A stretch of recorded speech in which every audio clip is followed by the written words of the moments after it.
Hello, my name is Shay and you are watching Reviews by Shay. So today I'm going to talk about the 1946 movie It's a Wonderful Life, directed by Frank Capra. Basically the story is this. George Bailey is a guy who has big aspirations to travel the world and build things. He wants to be an architect. And the story is told in a flashback type sequence where it starts as a flashback to when he's a child, and it kind of just goes along this whole plan as to how his dreams get delayed. So he gives up his dreams multiple times because he's helping other people. He is the typical good guy. So with that, there's always a bad guy, and I mean, it's a drama, so it's good guy versus bad guy. And the bad guy in this story is Mr. Potter, who wants to pretty much control the entire town of Bedford Falls. So we start off with George. He's working in a drugstore, but he stops, the pharmacist from poisoning a child. And then we see he's about to head off to college, and he forgoes going to college to help honor his father's legacy because his father died of a stroke. And he keeps his father's business open for the town, for the good of the town. He stays, he marries Mary, they have children. And as the story goes along, you can just kind of see what he does. He saves his little brother from drowning, which caused him to get deaf in one ear. And you can just see how, it's a series of unfortunate events that derails his bigger plans. So towards the end of the movie, you can kind of see how that all catches up with him, and he decides he wants to end his life on Christmas Eve. So he goes to this bridge, and even when he wants to end it all, his guardian angel jumps in the river and George jumps in to save him. He doesn't believe that Gabriel's his guardian angel though. So, to prove that it's his guardian angel, George was like, I wish I was never born. And so Gabriel shows him the alternate universe.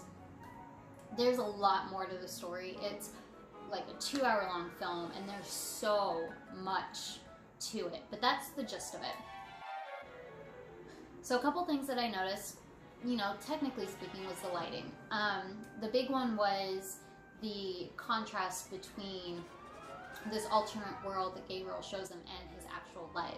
The alternate world is dark and not very much fun. There's not a light to be had, whereas the rest of the movie has that light.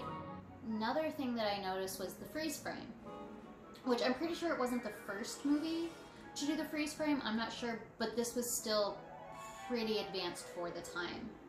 Some other things that I want to talk about, one big thing is the symbolism. The symbolism throughout this movie is just amazing. There's so much symbolism to pick up on, and I'm sure if you watch the movie more than once, you'll notice different things. But one of the things I noticed was the raven that always seemed to appear when there was bad news. When Mr. Potter tries to take over the bank area, the raven appears. When they lose the $8,000 that they need, the raven appears. It just appears when there's bad things going on. Capra was amazing with scene setup. The scenes always had importance, and one of the things that I noticed was when you look in George's father's business after George's father passed away. After George's father passes away and he's taking over the business to keep it open and protect his father's legacy, you see a portrait of his father on the wall. When George goes to talk to Mr. Potter about, Mr. Potter offers him a job and everything, all you see on the wall is a portrait of Mr. Potter. So it's kind of speaks to George's character of always wanting to help out others and thinking of others rather than thinking of himself, whereas Mr. Potter really only thinks of himself and the wealth that he has. Thinking about the era that this is in, it kind of taps into that emotion of the post-war feeling of loss. Oh my gosh, there is so much loss in this movie. It's, for the most part, it's a sad movie. It really is. But the thing that it gave the audience at the time was that hope of everything working out after the war. Another message that I think is important is that as a person, you really don't know the lives you're impacting. You don't know what lives you're changing just by being you. And that's what this movie is about. You know, had George never been born, had he not done anything, so many things would have turned out differently. And that is an important thing to remember, even in today's society. This is my first time watching this movie. Like, I know that it's considered a Christmas classic, which is also interesting because it doesn't really focus on Christmas that much. I think the only reason that it's considered a Christmas classic is everything comes to a boiling point on Christmas Eve. And I just think that that's what makes it a Christmas classic and what makes it such a feel-good movie at Christmas, because it does send that message.